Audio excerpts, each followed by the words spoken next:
شاء الله تكون اتضحت الحين. تمام، زي كذا مثلا جدول 5، جدول 5 زي كذا 5 في 1 5، 5 في 2 10، 5 في 3 15. السلام عليكم ورحمة الله، كيف حالكم؟ إن شاء الله بخير طيبين، يعطيكم العافية. هذه طريقة سهلة بسيطة جدا لسهل تسهيل حفظ جدول الضرب لطلاب الابتدائية. حاليا نسطر الورقة ونحط فيها الأرقام من 1 إلى 10، كل رقم من 1 إلى 10 كيف تم ضربه. هذا بيكون شريط يمرر ما بين كل جدول وجدول من 1 إلى 10. طريقة جميلة وسهلة بسيطة تستطيع تسويها لأبنائك لإخوانك، جدا جدا جميلة. أنصح مشاهدة الفيديو الآخر لتعم الفائدة، وشيروا الفيديو لأكثر عدد لكي يتم تسهيل عملية حفظ جدول الضرب. جدول الضرب مهم جدا في حياة الطالب من البداية حتى النهاية، يعتبر من الأساسيات المهمة جدا جدا في الرياضيات وغيره، حتى في الحياة وفي الحياة اليومية العادية. يعني جدول الضرب مهم جدا جدا. تابعوا للنهاية حتى يتم الشرح ويتم التوضيح بشكل واضح وجميل وسلس.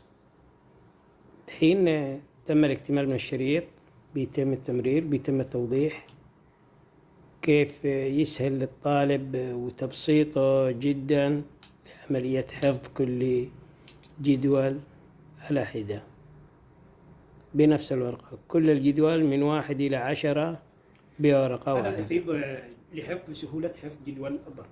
سوينا هنا الأرقام، تمام، من 1 إلى 10 كل ده سوينا هذه الخانة، تمام. بتكون بالطريقة هذه، يسهل عليها حفظ جدول الضرب.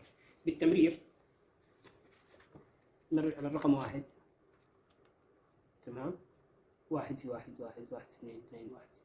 كذلك جدول 2 ننتقل لرقم 2 زي كذا 3 4 5 6 7 8 9 10، تمام. بهذه الطريقة يكون التمرير. لسه ما اكتمل، بنواصل عليه طريقة. الشاشة الحين الكاميرا الأمامية تديك بالمعكوس، تمام. دقائق شوفوا هنا على حسب ما هي مسطرة.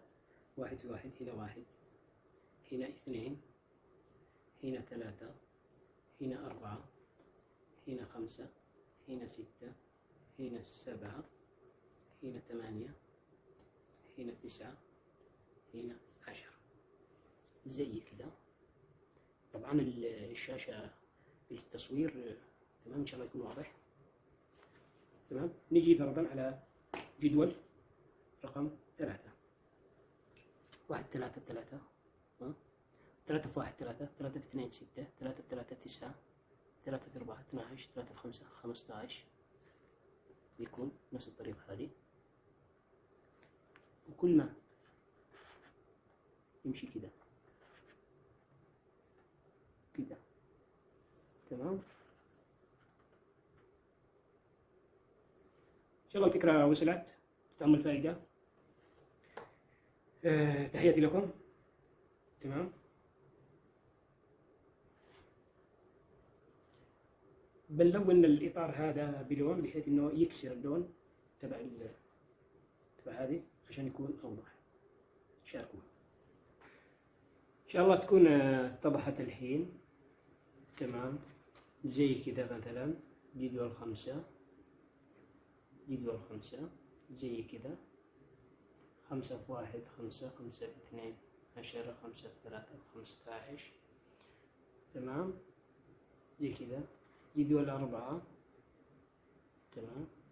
جدول 3 هذا 3 في 1 3، تمام. هذا جدول 4 في 1 4 4 في 2 8 4 في 3 12 زي كذا، تمام. جدول 2 هذه اللي يسهل عملية حفظ الجدول بورقة واحدة بشكل واحد وأسهل، طريقة أسهل. شاركوا الفيديو لتعم الفائدة الجميع.